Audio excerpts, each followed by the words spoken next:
Hey guys, welcome back to my channel. तो अब हम हमारे चैप्टर को वाइंड अप करने वाले हैं। जिम्नोस्पर्म्स एंड एंजियोस्पर्म बचा है। मैं आपको एक बात बता देती हूँ, जो एंजियोस्पर्म है वो हम 3 चैप्टर्स में ख़त्म करेंगे। एक तो plant growth and development, morphology and anatomy of flowering plants, पूरा उसमें एंजियोस्पर्म्स ही आपको पढ़ना है। सो दैट्स वाई हम यहाँ पे जिम्नोस्पर्म पढ़ेंगे एंड एंजियोस्पर्म को हम डिटेल में नेक्स्ट जब आपका लेक्चर आएगा वीडियो अभी इसके बाद, तब मैं आपको उसमें वो पढ़ाऊँगी। ठीक है, अभी के लिए हम शुरू करते हैं जिम्नोस्पर्म से। सबसे पहले तो हम वर्ड का मीनिंग समझ लेते हैं। देखो, जिम्नो का मतलब हमारे पास होता है नेकेड। जिम्नो का क्या मतलब होता है हमारे पास? जिम्नो का मतलब होता है नेकेड एंड स्पर्म्स का मतलब होता है हमारे पास सीड। तो ऐसे हमारा कह सकते हैं कि इस किंगडम में हम ऐसे ऑर्गेनिजम्स को या ऐसे प्लांट्स की कैटेगरी को देखते हैं जिनके पास नेकेड सीड्स होते हैं, मतलब विजिबल नहीं होते हमें। ठीक है, तो जिम्नो का मतलब इज़ नेकेड एंड स्पर्मा का मतलब होता है सीड्स। ठीक है ना। तो जो जिम्नोस्पर्म्स होते हैं वो प्लांट्स होते हैं जिसमें जो ओव्यूल होता है वो किसी भी ओवरी से क्या नहीं होता, कवर्ड नहीं होता। अब इसको आप ध्यान से समझना। देखो, पहले तो एक कंसेप्ट समझ लो। आपको पता है ये हमारे पास होता है एक सीड। ठीक है, ये हमारे पास सीड होता है एक। चलो मैं ऐसे बना देती हूँ आपके पास। ये है आपके पास पिस्टल या फिर कार्पल। ठीक है, ये आपके पास है। अब ध्यान से देखना थोड़ा सा इसको। यहाँ पे हमारे पास होती है ये स्टिग्मा होता है, ये स्टाइल होती है and this is our ovary. हमें पता है कि ओवरी के अंदर क्या होता है। ओवरी के अंदर होता है ओव्यूल। ओवरी के अंदर क्या होता है? ओव्यूल होता है। अब यहाँ पे देखो ध्यान से। हमें पता है कि जब फ्लावर्स में क्या होता है, फर्टिलाइजेशन होता है। ठीक है ना। Male gamete and female gamete, मतलब एंड्रोशियम बोलते हैं मेल गैमिट को एंड फीमेल गैमिट को गाइनोशियम बोलते हैं। तो जब इन दोनों के बीच में फर्टिलाइजेशन होता है तो यहाँ पे हमारे पास क्या होता है, जाइगोट का फॉर्मेशन होता है। हमको पता है हमारे पास फ्रूट बनता है। कैसे? फ्रूट भी बनता है फर्टिलाइजेशन से। कैसे बनता है? अब आप फ्रूट देखा होगा आपने, तो फ्रूट के अंदर एक सीड होती है। तो वो जो सीड है ना, वो बनती है ओव्यूल से। मतलब कि जब फर्टिलाइजेशन हो जाता है तो जो ओव्यूल है वो कन्वर्ट हो जाती है सीड में एंड उसके बाहर एक जो कवरिंग होती है जिसको हम कहते हैं ओवरी, वो कन्वर्ट हो जाती है फ्रूट में। और इस प्रकार से हमको फ्रूट देखने को मिलते हैं। तो ये होता है।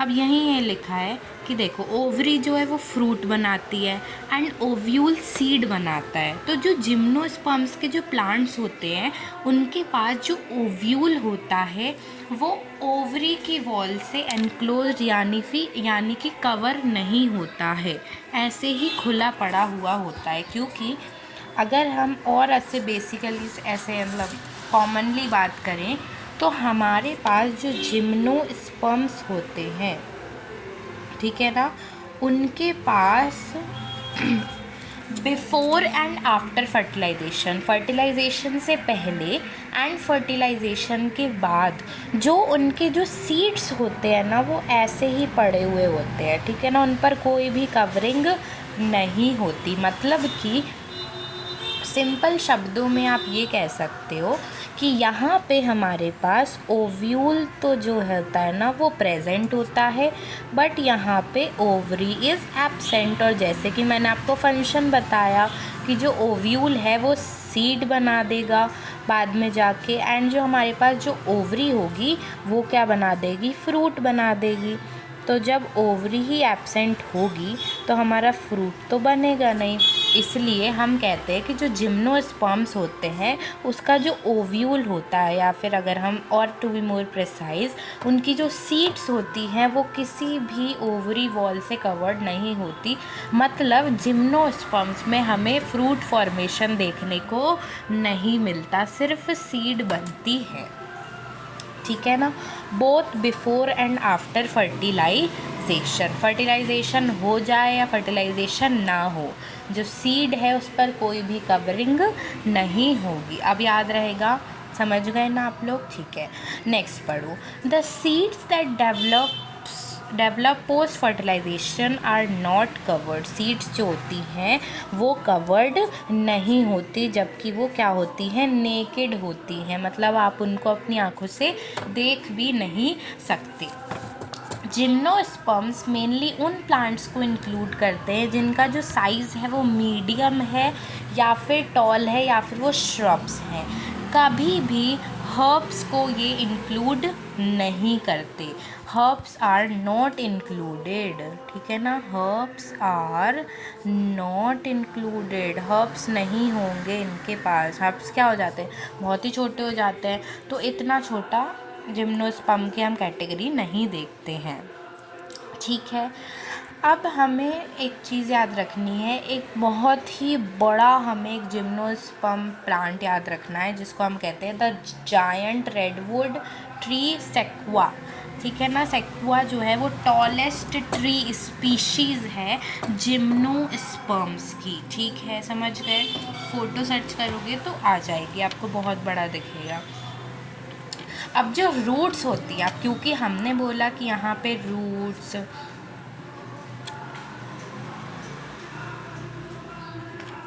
यहाँ पे true roots, true stem and leave सब कुछ आ जाता है ना, हम पढ़ रहे हैं ना अभी।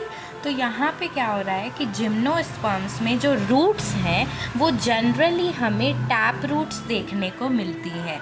देखो, टैप रूट्स वो रूट्स होती हैं जो हमारे रेडिकल से निकलती हैं, ठीक है। यहाँ पे आप थोड़ा सा समझ लोगे तो आपको आसानी होगी समझने में, एंड ये नेक्स्ट चैप्टर में भी टैप रूट को हम डिटेल में पढ़ेंगे। देखो, जो टैप रूट होती है वो हमारे पास कुछ इस प्रकार से होती है। टैप रूट के पास कुछ रूट्स हेयर होते हैं, मैं बना लें तो मुझे,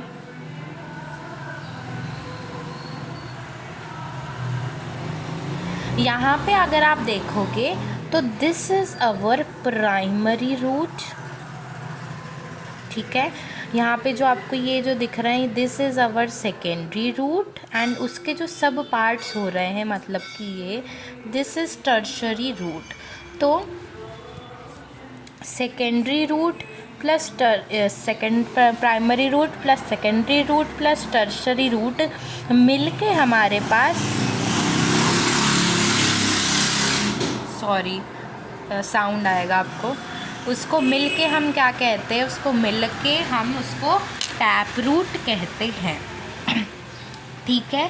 तो टैप रूट क्या है? जो रेडिकल से निकलती है उसको हम क्या कहते हैं? टैप रूट कहते हैं, ठीक है। तो जनरली हमें जिम्नोस्पर्म्स में टैप रूट देखने को मिलती है, और जो रूट्स होती हैं कुछ में वो फंजाई के साथ एसोसिएशन में भी हमें देखने को मिलती है।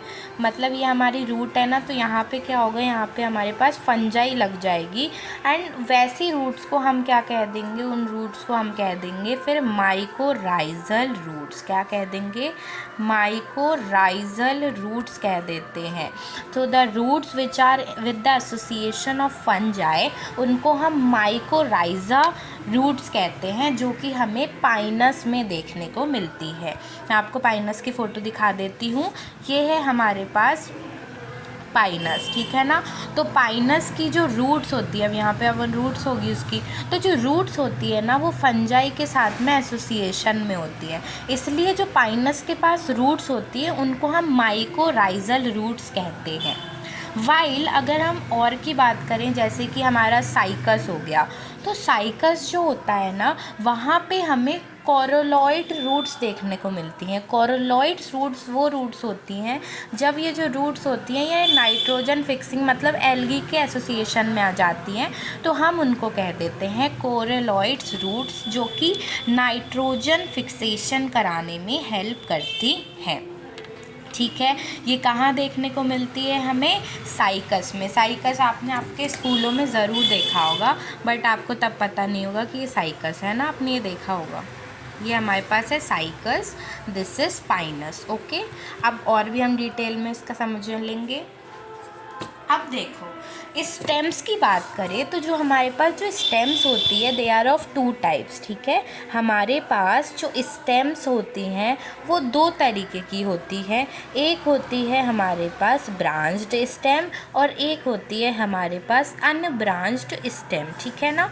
देखो, ब्रांच स्टेम वो होती है जहाँ पर हम देखेंगे कि यहाँ पे ऐसे ऐसे ऐसे ऐसे ब्रांच निकलते हैं, एंड अनब्रांच्ड वो जहाँ पे कोई भी ब्रांचेस नहीं होती हैं। अब ब्रांच्ड जो हमारे पास स्टेम होती है वो हमें पाइनस और सिट्रस में देखने को मिलती है, एंड हमारी जो अनब्रांच्ड होती है वो साइकस में देखने को मिलती है। देखो डायग्राम से समझ लो, यहाँ पे इंडिविजुअल अलग अलग उग रहे हैं, कोई भी ब्रांचिंग नहीं हो रही। ब्रांचिंग का मतलब आप समझ रहे हो, जैसे ये है तो इस पॉइंट से ऐसे ऐसे ऐसे निकल रहे, कुछ नहीं है ये।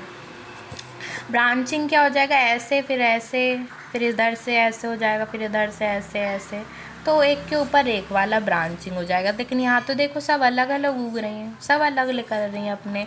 तो हमारे पास जो हमारा जो साइकस होता है उसमें हमें अनब्रांच्ड स्टेम देखने को मिलती हैं। और वहीं पर अगर हम बात कर लें किसकी बच्चे, अगर हम बात कर लें पाइनस की, तो पाइनस में देखो आप, यहाँ से एक ब्रांच निकल रही है, फिर यहाँ पे और गुच्छा बन रहा है, फिर उसके ऊपर ब्रांच निकल गई, फिर यहाँ से, तो मतलब एक तने से बहुत सारी ब्रांचेस हमें देखने को मिल रही हैं। तो ब्रांच कौन सा स्टेम ब्रांच किस में मिलेगी हमको, पाइनस और सिट्रस में, एंड अनब्रांच्ड हमें देखने को मिलेंगी साइकस में। अब जो लीव्स होती हैं ये सिंपल भी हो सकती हैं एंड कंपाउंड भी हो सकती है। मैं आपको समझाते हुए चलती हूँ क्योंकि रटना फिर भूल जाओगे। तो जो हमारे पास जो लीव्स होती हैं ना, वो दो तरीके की लीव्स हमें देखते हैं, ठीक है ना। एक होती है हमारे पास सिंपल लीव्स और एक हमारे पास होती है कंपाउंड लीव्स। देखो, अगर हम बात करें सिंपल लीव्स की, तो सिंपल लीव्स वो लीव्स होती हैं जहाँ पर इंसिजन जो होता है वो एब्सेंट होता है। इंसिजन इज एब्सेंट और यहाँ पे इंसिजन प्रेजेंट। देखो अब समझना क्या होता है इंसिजन। यहाँ पे अपने पास एक लीफ है और उससे ऐसे ऐसे लीफ अटैच्ड है, तो यहाँ पे जो मिड रिब होती है इसको हम मिड रिब कहते हैं, ठीक है ना, मिड रिब कहते हैं, जिससे फिर सारी वेनलेट्स ऐसे ऐसे निकलती हैं। तो जो मिड रिब होती है उससे जो पत्ती होती है ना वो उसके पास नहीं जाती, मतलब ये जो इंसिशन आपने बनाया ना, ये वाला जो स्ट्रक्चर आपने बनाया है ये मिड रिब को टच नहीं करती। तो ऐसी लीव्स को हम सिंपल लीव्स कहते हैं, जहाँ पे जो पत्ती होती है वो मिड रिब को क्या नहीं करती है, मिड रिब को टच नहीं करती। और वहीं अगर हम कंपाउंड लीव्स की बात करें तो कंपाउंड लीव्स में वो लीव्स आ जाती हैं जो मिड रिब को क्या करती हैं, टच करती हैं, एंड उसको बहुत सारे सेगमेंट्स में डिवाइड कर देती हैं। जैसे कि अगर आपने नीम देखी होगी तो नीम में भी जो मिड रिब है ना उसको ये डिवाइड कर देती है नीम की पत्तियाँ। तो अलग ऐसे समझ सकते हो सिंपल एंड कंपाउंड लीव्स को। तो हमें जो है ये सारी देखने को मिलती है। अब साइकस में हमें पिनेट लीव्स देखने को मिलती है। पिनेट मतलब पिन जैसी लीव्स देखने को मिलती हैं, ठीक है ना, जो कुछ ईयर्स तक ही परसिस्ट करती हैं। बहुत इम्पोर्टेंट है ये वाला। अब जो लीव्स होती हैं जिम्नोस्पर्म्स की, वो क्या होती है ना, वो हाई टेम्परेचर और ह्यूमिडिटी पे सरवाइव कर लेती है। अब आपको पता है कि हाई टेम्परेचर होगा तो transpiration that is water loss भी बहुत ज़्यादा होगा। तो फिर कैसे साइकस सरवाइव करेगा उस सिचुएशन में। तो क्या होता है ना, साइकस में जो हमारे पास जो लीव्स होती है ना, दे आर पिनेट लीव्स होती हैं, ठीक है ना। अब इस कंसेप्ट को आप समझ लें, पूरा आपको समझ में आ जाएगा। मैं एक नया पेज ले लूँ और उसमें मैं आपको थोड़ा सा समझाने की कोशिश करती हूँ। देखो हमारे पास क्या होती है ना, साइकस में कुछ इस टाइप की हमारे पास लीव्स होती हैं, ठीक है। कुछ पिनेट शाइप मतलब पिनेट जैसी हमारे पास क्या होती हैं, उसके पास लीफ प्रेजेंट होती है, ठीक है। पिनट लाइक लीव्स प्रेजेंट रहती है। अब ये जो होती है ना, ये हार्श कंडीशंस में भी सरवाइव कर देती है। हार्श कंडीशन मतलब कि ऐसे नहीं, हार्श कंडीशन का मतलब हो जाएगा अपने पास कि ये हाई टेम्परेचर में सरवाइव कर जाती हैं। हाई टेम्परेचर, अब आपको पता है कि टेम्परेचर अगर ज़्यादा होगा तो जो ट्रांसपिरेशन होगा, ट्रांसपिरेशन मतलब कि जो वाटर लॉस होगा वो भी बहुत ज़्यादा होगा। एंड अगर वाटर लॉस ज़्यादा हुआ तो फिर प्लांट जो है वो तो ज़िंदा ही नहीं रह पाएगा। तो इसको ना साइकस जो होते हैं ना, उनका इस प्रकार से लीफ का स्ट्रक्चर डेवलप होता है कि उनको ना हार्श वेदर, आप अगर देखोगे ना बहुत धूप में भी वो प्लांट सरवाइव कर जाते हैं। तो वो कैसे कर जाते हैं? पहली चीज़ तो इनकी पिन जैसी लीव्स होती हैं, तो ज़्यादा सरफेस एरिया होता नहीं। अब ऐसे होगी तो ज़्यादा सरफेस एरिया होगा, लेकिन ऐसी होगी तो कम सरफेस एरिया होगा। तो पहला रीज़न तो है because of less surface area वो सरवाइव कर जाती हैं।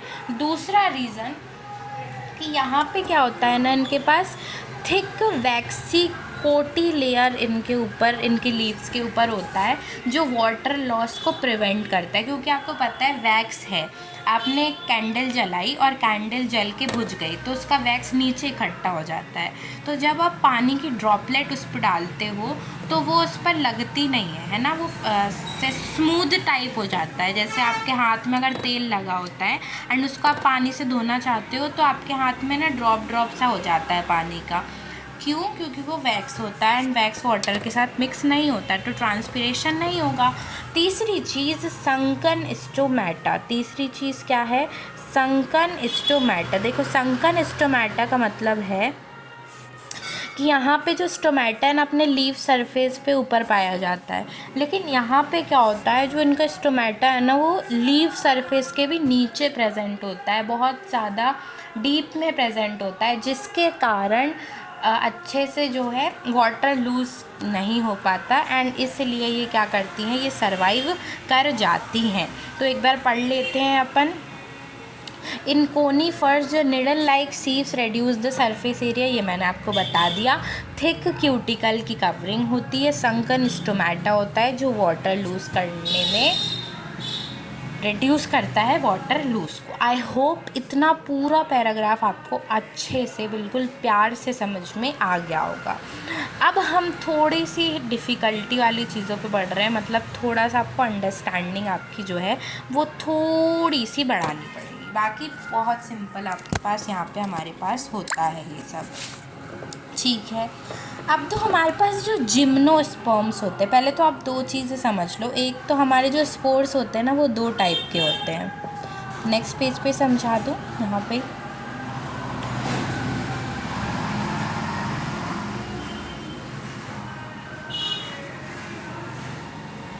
हमारे पास जो स्पोर्स होते हैं ना, पहले तो आपको एक कंसेप्ट और समझना पड़ेगा। स्पोरोफाइट एंड गैमीटोफाइट, या आई होप तो आपको पता ही होना चाहिए बिल्कुल, क्योंकि आपने चैप्टर अब तक तो स्कूलों में आपको पढ़ा भी दिया होगा। एक हमारे पास होती है गैमीटोफाइट एंड एक हमारे पास होती है स्पोरोफाइट। जो गैमीटोफाइट होती है वो हमारे पास हैप्लॉइड होती है, जो गैमीटोफाइट होती है वो हमारे पास हैप्लॉइड होती है एंड स्पोरोफाइट डिप्लॉइड होती है। गैमीटोफाइट्स गैमीट्स बनाती है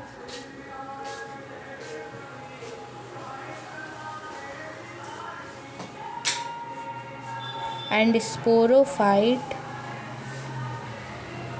स्पोर्स बनाती है। हमारे पास जो स्पोरोफाइट होती है वो डिफरेंशिएटेड होती है तीन स्ट्रक्चर में, फुट, सीटा एंड कैप्सूल। जो कैप्सूल होता है वो स्पोर मदर सेल बियर करता है, स्पोर मदर सेल बियर करता है, जो बाद में मियोसिस करके हमारे पास स्पोर्स बनाता है। एंड ये जो स्पोर्स होते हैं ये दो तरीके के हमें देखने को मिलते हैं। एक तो हो सकते हैं वो हेटेरोस्पोर्स और एक होते हैं हमारे पास होमोस्पोर्स। हेट्रोस्पोर्स वो होते हैं जहाँ पे जो स्पोर्स होते हैं ना ये अलग अलग होते हैं, माइक्रो भी हो सकते हैं, मैक्रो भी हो सकते हैं। एंड होमोस्पोरस वो होते हैं जहाँ पे हमारे जो स्पोर्स होते हैं ना वो सेम टाइप के होते हैं, ठीक है ना। हेट्रोस्पोरस में भी दो स्पोर्स के टाइप आ जाते हैं हमारे पास, megaspores and microspores. Megaspores वो जहाँ पे बड़े बड़े स्पोर्स बनते होंगे, एंड माइक्रोस्पोर वो जहाँ पे छोटे छोटे स्पोर्स बनते होंगे।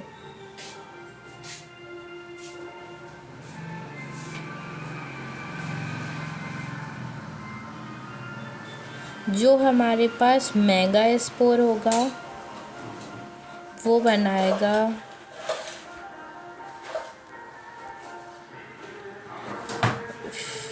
फीमेल गैमीट, और जो हमारे पास माइक्रोस्पोर होगा वो बनाएगा मेल गैमीट। बस इतनी सी आपको बात याद रखनी है, ठीक है।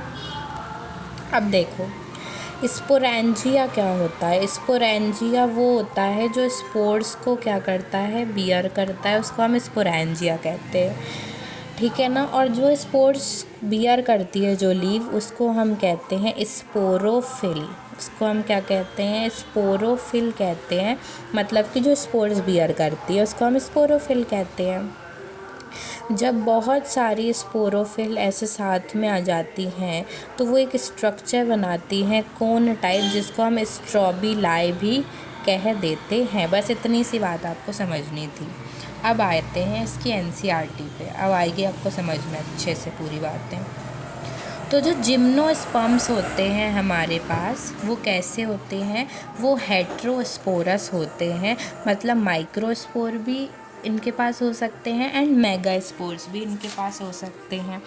They produce haploid microspores and megaspores. Haploid होते हैं माइक्रोस्पोर्स एंड मेगास्पोर। ये दोनों जो काइंड ऑफ स्पोर्स हैं ये स्पोरेंजिया में बनते हैं। हमने बोला था जो बियर करेगा वो स्पोरेंजिया होगा, जो कि स्पोरोफिल लीव्स पर प्रेजेंट होते हैं, स्पोरेंजिया जिनके अंदर स्पोर्स होते हैं।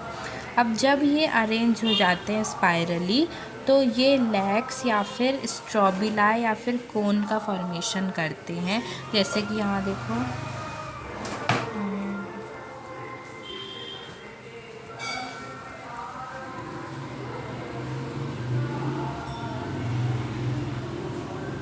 ठीक है। द स्ट्रॉबिलाए बियरिंग माइक्रोस्पोरोफिल, वो स्ट्रॉबिलाए जो माइक्रोस्पोरोफिल या मतलब कि यहाँ पे हमारे पास स्पोरेंजिया था। अब स्पोरेंजिया में स्पोर्स होते हैं, तो जो लीव स्पोरेंजिया बियर करती है उसको हम स्पोरोफिल कहते हैं। तो वो स्ट्रॉबिलाए जिसके पास माइक्रोस्पोरोफिल होगा उसको हम कहेंगे मेल स्ट्रॉबिलाए, और वो जो माइक्रोस्पोर होगा वो मेल गैमीटोफाइट बनाएगा। एंड जो मेल गैमीटोफाइट होता है हमारे पास वो हाईली रेड्यूस्ड स्ट्रक्चर होता है। मतलब कि हमें लिमिटेड ही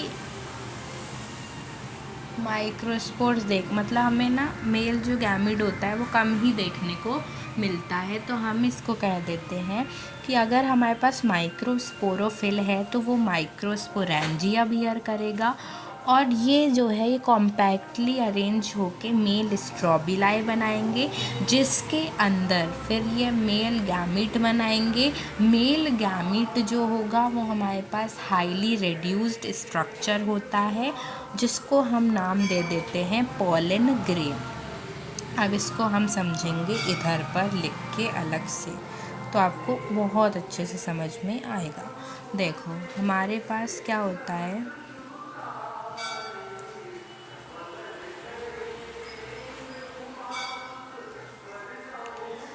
हमारे पास होता है, एक होता है हमारे पास मेगास्पोर और एक होता है हमारे पास माइक्रोस्पोर। अभी हमें इसकी बात नहीं करनी, अभी हम इसकी बात आगे करेंगे, पहले माइक्रोस्पोर की बात कर लेते हैं। जो हमारे पास माइक्रोस्पोर होता है ये हमारे पास होता है माइक्रोस्पोरोफिल, अगर कोई लीफ मतलब स्पोरोफिल जो है, लीफ जो स्पोरेंजिया बियर करे उसे स्पोरोफिल कहते हैं। तो अगर जो हमारे पास स्पोरोफिल है वो बियर करती है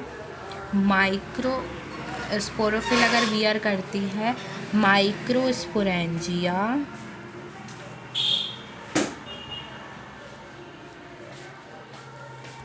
तो हम उसको कहेंगे कि वो बनाएगी मेल गैमीटोफाइट। वो जो मेल गैमीटोफाइट होगा वो हाईली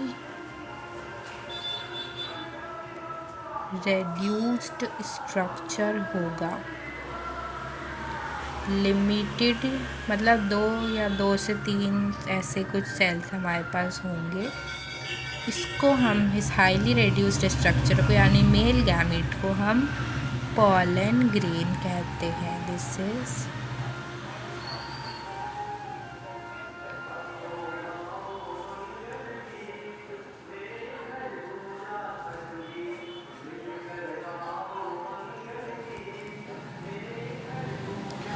अब हमारे पास आएगा मेगा स्पोर जो है वो मैक्रोस्पोरोफिल, अगर स्पोरोफिल लीव बियर कर रही है स्पोरोफिल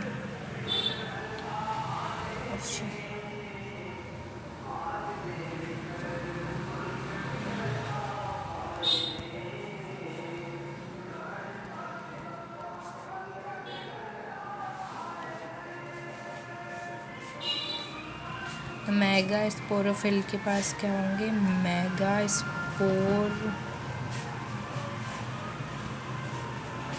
मदर सेल, वो यहाँ पे भी होंगे।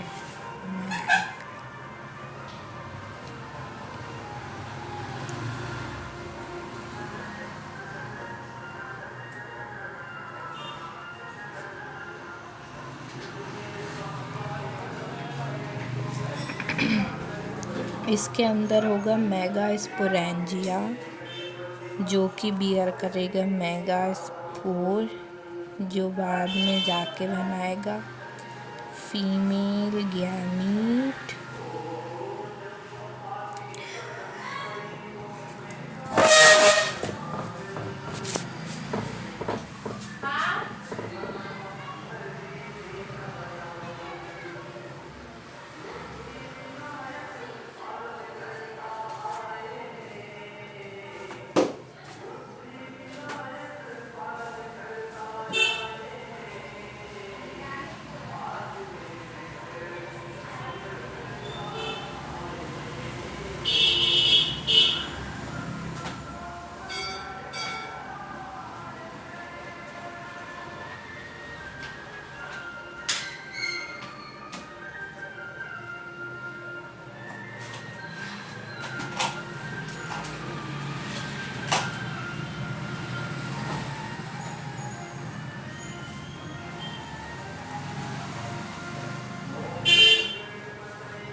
इसको हम कहेंगे आर्किगोनिया। ये दोनों वाटर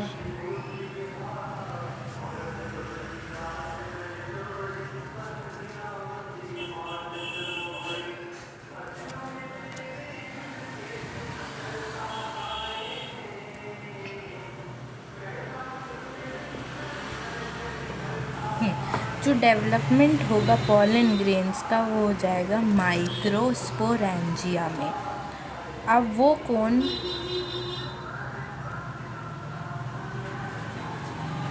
कौन जो मेगास्पोरेंजिया बियर करेगी उसको हम कहेंगे फीमेल स्ट्रॉबीलाई। अब ये